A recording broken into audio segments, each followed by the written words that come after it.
ओम शांति। ओम शांति। आज की तारीख है 14 नवंबर 2024। साकार महावाक्य बाबा कहते मीठे बच्चे, इन आंखों से जो कुछ दिखाई देता है, इन आंखों से जो कुछ दिखाई देता है, इसे देखते हुए भी नहीं देखो। इन आंखों से जो कुछ दिखाई देता है, इसे देखते हुए भी नहीं देखो। इनसे ममत्व निकाल दो, इनसे ममत्व निकाल दो, क्योंकि इसे आग लगनी है, क्योंकि इससे आग लगनी है। बाबा कहते मीठे बच्चे, इन आंखों से जो कुछ दिखाई देता है, इसे देखते हुए भी नहीं देखो। इनसे ममत्व निकाल दो, क्योंकि इसे आग लगनी है। ठीक, क्योंकि इसे आग लगनी है। आज का प्रश्न, ईश्वरीय गवर्नमेंट का गुप्त कर्तव्य कौन सा है जिसे दुनिया नहीं जानती? ईश्वरीय गवर्नमेंट का गुप्त कर्तव्य कौन सा है जिसे दुनिया नहीं जानती? उत्तर, ईश्वरीय गवर्नमेंट आत्माओं को पावन बनाकर देवता बनाती है। ईश्वरीय गवर्नमेंट आत्माओं को पावन बनाकर देवता बनाती है। यह है बहुत गुप्त कर्तव्य जिसे मनुष्य नहीं समझ सकते, जिसे मनुष्य नहीं समझ सकते। जब मनुष्य देवता बने तब तो नरकवासी से स्वर्गवासी बन सके। जब मनुष्य देवता बने तब तो नरकवासी से स्वर्गवासी बन सके। मनुष्य का सारा करैक्टर विकारों ने बिगाड़ा है। मनुष्य का सारा करैक्टर विकारों ने बिगाड़ा है। अभी तुम सबको श्रेष्ठ करैक्टर वाला बनाने की सेवा करते हो। अभी तुम सबको श्रेष्ठ करैक्टर वाला बनाने की सेवा करते हो। यही तुम्हारा मुख्य कर्तव्य है। यही तुम्हारा मुख्य कर्तव्य है। तो ईश्वरीय गवर्नमेंट का गुप्त कर्तव्य कौन सा है जिसे दुनिया नहीं जानती? उत्तर, ईश्वरीय गवर्नमेंट आत्माओं को पावन बनाकर देवता बनाती है। यह है बहुत गुप्त कर्तव्य जिसे मनुष्य नहीं समझ सकते। जब मनुष्य देवता बने तब तो नरकवासी से स्वर्गवासी बन सके। मनुष्य का सारा करैक्टर विकारों ने बिगाड़ा है। अभी तुम सबको श्रेष्ठ करैक्टर वाला बनाने की सेवा करते हो। यही तुम्हारा मुख्य कर्तव्य है। ओम शांति। जब ओम शांति कहा जाता है तो अपना स्वधर्म और अपना घर याद पड़ता है। फिर घर में बैठ तो नहीं जाना है। बाप के बच्चे बने हैं तो जरूर स्वर्ग का वर्षा भी याद पड़ेगा। ओम शांति कहने से भी सारा ज्ञान बुद्धि में आ जाता है। मैं आत्मा शांत स्वरूप हूं, शांति के सागर बाप का बच्चा हूं। जो बाप स्वर्ग की स्थापना करते हैं वही बाप हमको पवित्र शांत स्वरूप बनाते हैं। मुख्य बात है पवित्रता की। पवित्र दुनिया और अपवित्र दुनिया है। पवित्र दुनिया में एक भी विकार नहीं। अपवित्र दुनिया में 5 विकार है। इसलिए कहा जाता है विकारी दुनिया। वह है निर्विकारी दुनिया, निर्विकारी दुनिया से सीढ़ी उतरते उतरते फिर नीचे विकारी दुनिया में आते हैं, और वह है पावन दुनिया और यह है पतित दुनिया। राम राज्य और रावण राज्य है ना, समय पर दिन और रात गाए हुए, ब्रह्मा का दिन और ब्रह्मा की रात। दिन सुख, रात दुख। रात भटकने की होती है। अब यूं तो रात में कोई भटकना नहीं होता है, परंतु भक्ति को भटकना कहा जाता है। तुम बच्चे यहां आए हो सदगति पाने के लिए। तुम्हारी आत्मा में 5 विकारों के कारण पाप थे, ठीक? उनमें भी मुख्य है काम विकार, जिससे मनुष्य पाप आत्मा बनते हैं।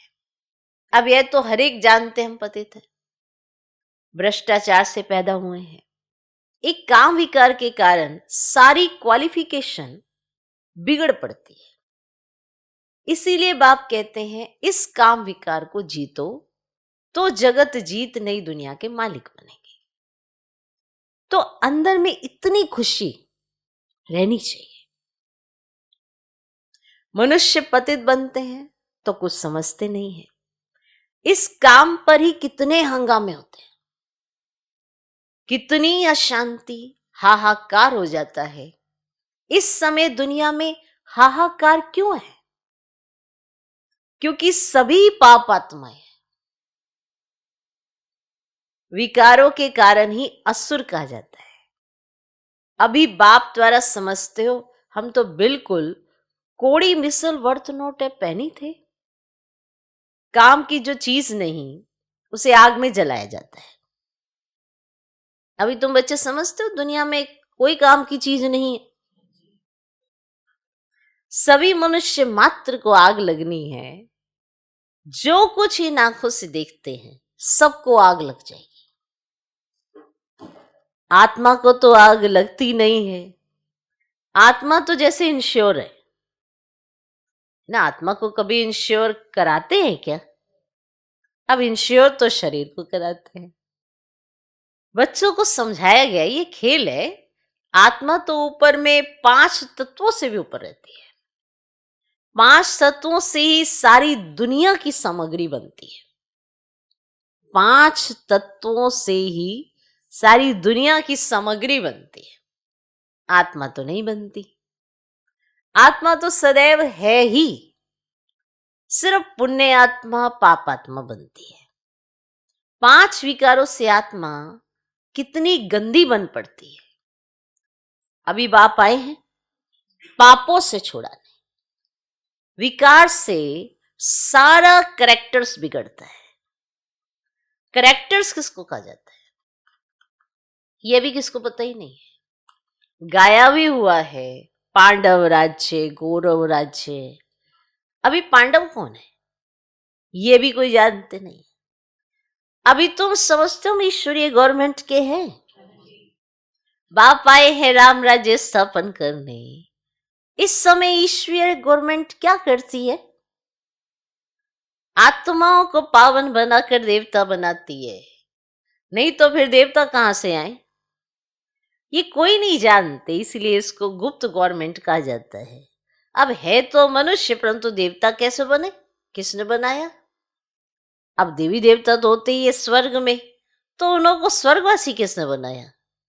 अब स्वर्गवासी से फिर नरकवासी बनते हैं, फिर नरकवासी से स्वर्गवासी बनते हैं। ये तुम भी नहीं जानते थे। अब ये ड्रामा बना हुआ है। ये पढ़ाई है ही पतित से पावन बनने की। आत्मा ही पतित बनती है और पतित से पावन बनाना ये धंधा बाप ने तुम्हें सिखलाया है। पावन बनो तो पावन दुनिया में चलेंगे। आत्मा ही पावन बने तब तो स्वर्ग के लायक बने। अब ये ज्ञान तुम्हें इस संगम पर ही मिलता है। पवित्र बनने का हथियार मिलता है। पतित पावन एक बाबा को ही कहा जाता है। कहते हमको पावन बनो। अब ये लक्ष्मी नारायण स्वर्ग के मालिक थे, फिर 84 जन्म ले पतित बने हैं। श्याम और सुंदर इनका नाम भी ऐसा रखा हुआ है, परंतु मनुष्यार्थ थोड़े ही समझते हैं। श्री कृष्ण की भी क्लियर समझानी मिलती है। अब इनमें दो दुनियाएं कर दी है। वास्तव में दुनिया तो एक ही है, वह है नई और पुरानी होती है। पहले छोटे बच्चे फिर बड़े बन बूढ़े होते हैं। दुनिया भी नई सो पुरानी होती है। तुम कितना माथा मारते हो समझाने लिए। अपनी राजधानी स्थापन कर रहे हो ना, इन्होंने भी समझा है ना। समझ से कितने मीठे बने। किसने समझाया? भगवान ने। लड़ाई आदि की तो बात ही नहीं है। भगवान कितना समझदार नॉलेजफुल बनाते हैं। शिव के मंदिर में जाकर नमन करते हैं, परंतु वे क्या है, कौन है, ये कोई नहीं जानते। शिव, काशी, विश्वनाथ, गंगा, बस सिर्फ कहते रहते हैं, अर्थ जरा भी नहीं समझते। और समझाओ तो कहेंगे तुम हमको क्या समझाएंगे, हम तो वेद शास्त्र आदि सब पढ़े हुए हैं, तुम हमको क्या समझेंगे। तो तुम बच्चों में नंबर वार है जो ये धारणा करते हैं। कई तो भूल जाते हैं क्योंकि बिल्कुल पत्थर बुद्धि बन गए हैं। तो अभी जो पारस बुद्धि बने हैं, उन्हों का काम है औरों को भी पारस बुद्धि बनाना। पत्थर बुद्धि की एक्टिविटी ऐसी चलती है क्योंकि हंस बगले हुए ना, एक्टिविटी से ही तो पता पड़ता है कि ये पत्थर बुद्धि है, ये पारस बुद्धि है। एक्टिविटी ऐसी चलती है क्योंकि हंस बगुले हुए ना। हंस कभी किसको दुख नहीं देते और बगुले दुख देते हैं। उन्हें असुर कहा जाता है, पहचान नहीं रहती। बहुत सेंटर्स पर भी ऐसे भिखारी बहुत आ जाते हैं। बहाना बनाते हम पवित्र रहते, परंतु है झूठ। कहा भी जाता है झूठी दुनिया। और अभी ये संगम, कितना फर्क रहता है। जो झूठ बोलते, झूठा काम करते, वही थर्ड ग्रेड बनते। फर्स्ट, सेकंड, थर्ड ग्रेड होती है ना, बाप बतला सकते हैं, ये थर्ड ग्रेड। बाप समझाते हैं, पवित्रता का पूरा सबूत देना है। कई कहते हैं आप दोनों इकट्ठे रहते पवित्र रहते हो, ये तो असंभव है। लेकिन बच्चों में योग बल ना होने के कारण इतनी सहज बात भी पूरी रीति समझा नहीं सकते। उनको ये बात कोई नहीं समझाते कि यह हमको भगवान पढ़ाते हैं। वे कहते हैं पवित्र बनने से तुम 21 जन्म स्वर्ग के मालिक बनेंगे। जबरदस्त लॉटरी मिलती है, हमको और ही खुशी होती है। कई बच्चे गंधर्वी विवाह कर पवित्र रहकर दिखाते हैं। देवी देवता ये पवित्र है ना, अपवित्र से पवित्र तो एक बाप ही बनाएंगे। ये भी समझाया है ज्ञान, भक्ति, वैराग्य। ज्ञान और भक्ति आधा आधा है, फिर भक्ति के बाद है वैराग्य। अभी इस पतित दुनिया में नहीं रहना है। ये शरीर रूपी कपड़े उतार घर जाना है। 84 का चक्र अब पूरा हुआ। अभी हम जाते हैं शांति धाम, तो पहली पहली अलफ की बात नहीं बोलनी। ये भी बच्चे समझते ये पुरानी दुनिया खत्म जरूर होनी है, तो बाप नई दुनिया स्थापन करते हैं। बाप अनेक बार नई दुनिया स्थापन करने आए हैं, फिर नरक का विनाश हो जाता है। नरक कितना बड़ा है, स्वर्ग कितना छोटा है। नई दुनिया में है एक धर्म, अब यहां तो कितने ढेर धर्म है। लिखा हुआ भी है शंकर द्वारा विनाश। अनेक धर्मों का विनाश होता है, फिर ब्रह्मा द्वारा एक धर्म की स्थापना होती है। अब ये धर्म किसने स्थापन किया? ब्रह्मा ने तो नहीं किया। ब्रह्मा ही पति से फिर पावन बनते हैं। मेरे लिए तो नहीं कहेंगे पति से पावन। पावन है तो लक्ष्मी नारायण नाम है, पतित है तो ब्रह्मा नाम है। ब्रह्मा का दिन और ब्रह्मा की रात, उनको माना शिव बाबा को अनादि क्रिएटर कहा जाता है। आत्माएं तो है ही है, आत्माओं का क्रिएटर नहीं कहेंगे, इसीलिए अनादि कहा जाता है। बाप अनादि तो आत्माएं भी अनादि है, खेल भी अनादि है। ये अनादि बना बनाया ड्रामा है। स्व आत्मा को सृष्टि के आदि मध्य अंत के ड्यूरेशन का ज्ञान मिलता है। यह किसने दिया? बाप ने।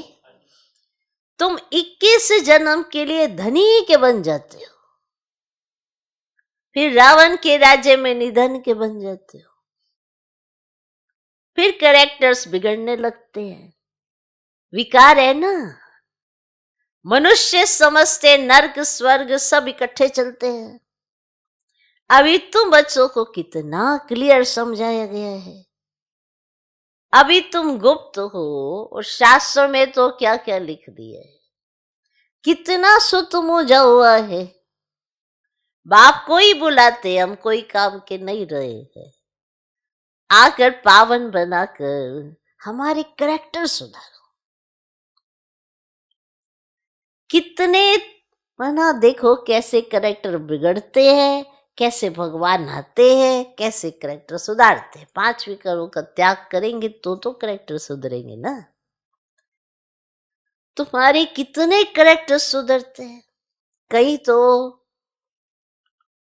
तो सुधरने के बदले और ही बिगड़ते हैं। चलन से ही मालूम पड़ जाता है, चलन से सब मालूम पड़ जाता है। आज हंस कहलाते हैं, कल बगुला बन पड़ते हैं। देरी नहीं लगती है। माया भी बड़ी गुप्त है, यहां कुछ देखने में आता थोड़े ही है। बाहर निकलने से दिखाई पड़ता है, फिर आश्चर्यवत सुनंती कथंती भागंती हो जाते हैं।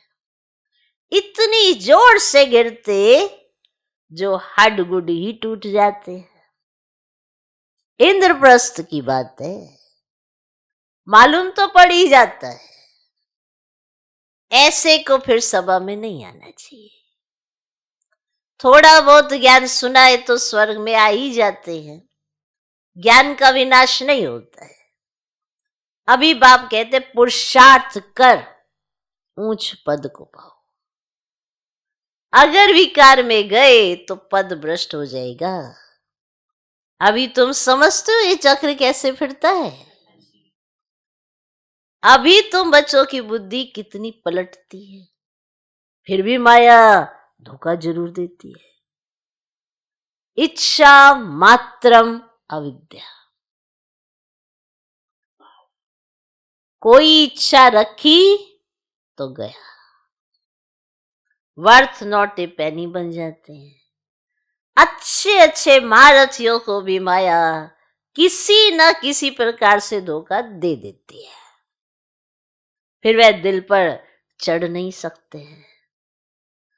कोई तो बच्चे ऐसे होते हैं जो बाप को भी खत्म करने में देरी नहीं करते, परिवार को भी खत्म कर देते हैं। महान पापात्माएं हैं। रावण क्या क्या करा देता है, बहुत नफरत आती है। कितनी डर्टी दुनिया है, इससे कभी दिल नहीं लगानी है। पवित्र बनने की बड़ी हिम्मत चाहिए। विश्व के बादशाह की प्राइज लेने के लिए पवित्रता है मुख्य। पवित्रता पर कितने हंगामे होते हैं। गांधी भी कहते थे हे पतित पावन हो, तो बाप कहते हिस्ट्री ज्योग्राफी फिर से रिपीट होती। सबको वापस आना ही है, तब तो इकट्ठा जावे। अब बाप भी तो आए हैं ना सबको घर ले जाने के लिए, तो बाप के आने बगैर कोई वापस जा ना सके। अच्छा, मीठे मीठे सिखिले बच्चों प्रति माता पिता बाप दादा का याद प्यार और गुड मॉर्निंग। रूहानी बाप की रूहानी बच्चों को नमस्ते। हम रूहानी बच्चों के भी रूहानी बाप को नमस्ते नमस्ते नमस्ते।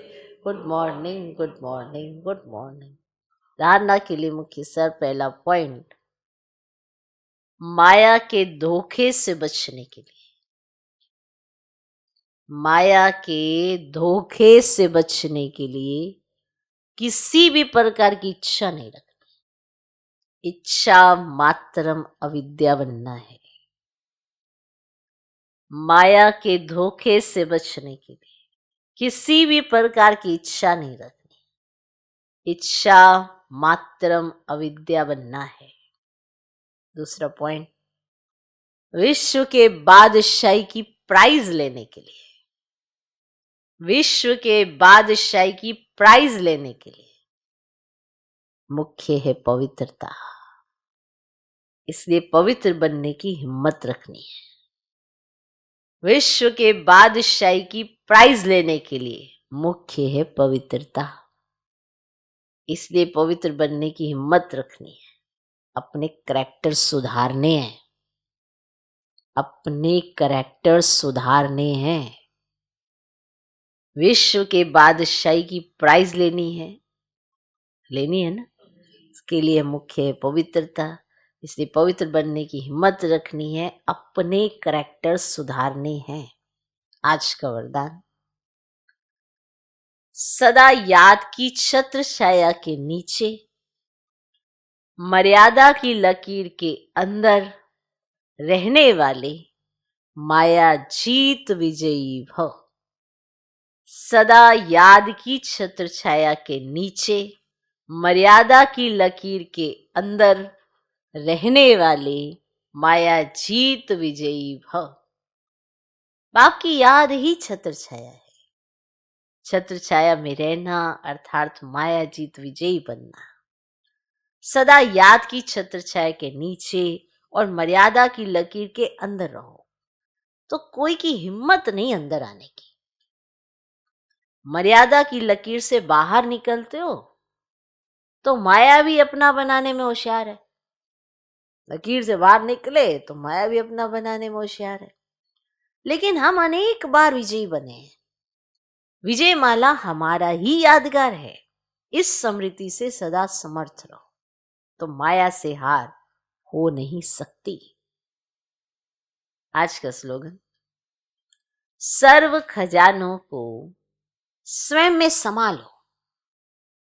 सर्व खजानों को स्वयं में समा लो तो संपन्नता का अनुभव होता रहेगा।